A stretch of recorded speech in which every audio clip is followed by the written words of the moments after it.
Next हम क्या देखते हैं, माइटोसिस और मियोसिस सेल डिवीजन को कुछ इम्पॉर्टेंट फेजेस के आधार पे देखते हैं। ठीक है, तो इसमें सबसे पहले देखेंगे हम प्रोफेज, फिर मेटाफेज, फिर एनाफेज, फिर टेलोफेज, फिर साइटोकाइनेसिस देखेंगे। ठीक है, तो पहला देखते हैं हम प्रोफेज।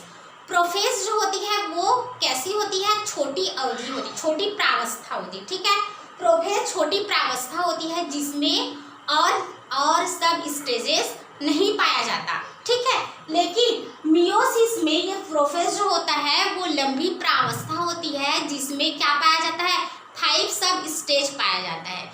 क्या क्या 5 सब स्टेज होगा, लेप्टोटीन होता है, जाइगोटीन होता है, पैकेटीन होता है, डिप्लोटीन होता है और डाइकेनेसिस होता है। मतलब प्रोफेज जो है वो 5 सब स्टेजेस में डिवाइड रहता है। ठीक है, और इसमें क्या होता है, जो क्रोमोसोम्स होता है वो क्या होगा, मतलब समजात क्रोमोसोम के बीच क्या होता है, इसमें पेयरिंग नहीं होता। ठीक है, माइटोसिस सेल डिवीजन में समजात क्रोमोसोम के मध्य पेयरिंग नहीं होता। ठीक है, लेकिन मियोसिस सेल डिवीजन में समजात क्रोमोसोम के मध्य पेयरिंग होता है जिसको क्या कहा जाता है, सिनैप्स कहा जाता है।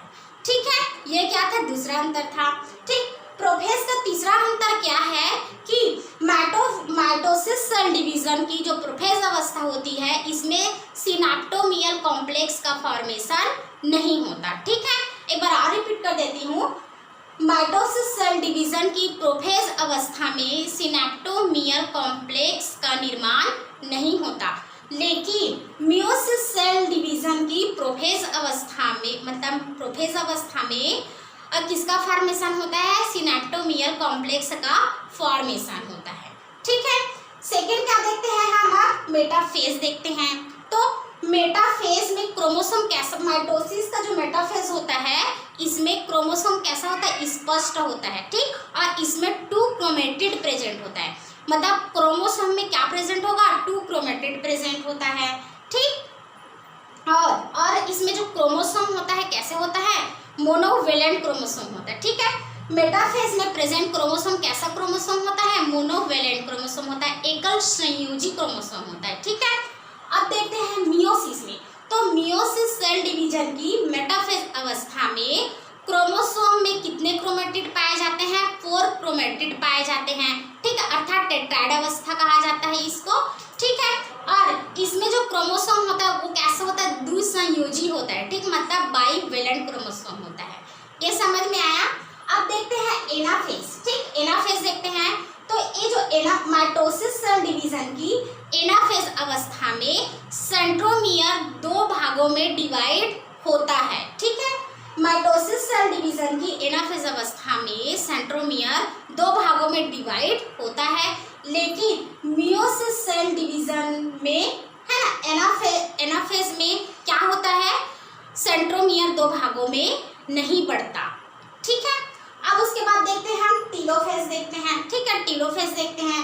तो टेलोफेज में क्या होता है कि केंद्रिका है ना, माइटोसिस सेल डिवीजन की टेलोफेज में क्या होगा, केंद्रिका और जो केंद्रक झिल्ली होती है उसका क्या होता है, पुनः निर्माण होता है। ठीक है, और इसमें क्या होता है, जरूरी नहीं है कि टेलोफेज अवस्था में केंद्रिका और केंद्रक झिल्ली का फॉर्मेशन हो, मतलब कभी कभी फॉर्मेशन होता भी है और कभी कभी फॉर्मेशन नहीं भी होता।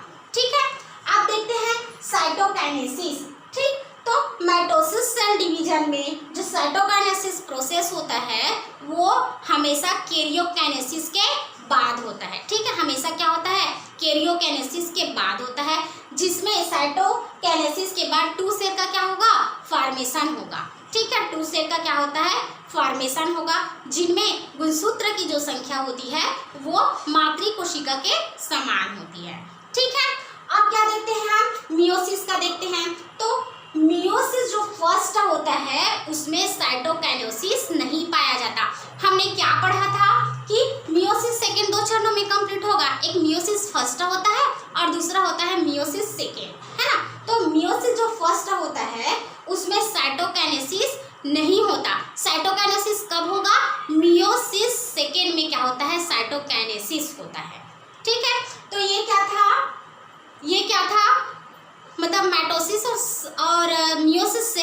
डिवीजन में जो क्या पाई जाती है, प्रवस्था पाई जाती है ना, तो उनके बेस पर इसमें क्या क्या अंतर पाया जाता है वो हमने पढ़ा। ठीक है, तो इतना जो होता है प्रोफेज, मेटाफेज, एनाफेज, टेलोफेज और साइटोकाइनेसिस, इसके बेस पर क्या होता है, इनमें माइटोसिस और मियोसिस सेल डिवीजन में क्या पाई जाती है, अंतर पाया जाता है। ठीक है, फिर नेक्स्ट वीडियो में हम सेल ट्रांसफॉर्मेशन के बारे में पढ़ेंगे। ठीक है, थैंक यू।